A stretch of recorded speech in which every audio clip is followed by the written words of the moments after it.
کلاویخو گونزالس، فرستاده پادشاه اسپانیا به دربار تیمور لنگ، وقتی درباره ایران صحبت میکند از آن به عنوان کشور تاجیکان یا همان پرشیا یاد میکند که پایتخت شهر ری در حوالی تهران کنونی است.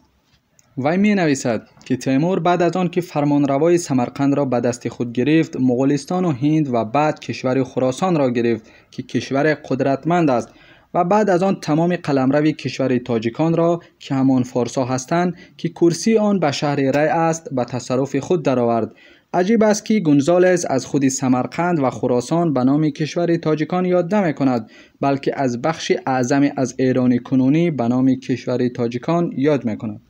او آذربایجان را هم جداگانه با نام میدیا، پادشاه ماد، یاد می کند که پایتختش تبریز و سلطانیه است، و گیلان و دربند را هم که امروز یک جزء ایران و دیگر جزء قفقاز است به عنوان سرزمین های جداگانه نام برد که تیمور تصرف کرده.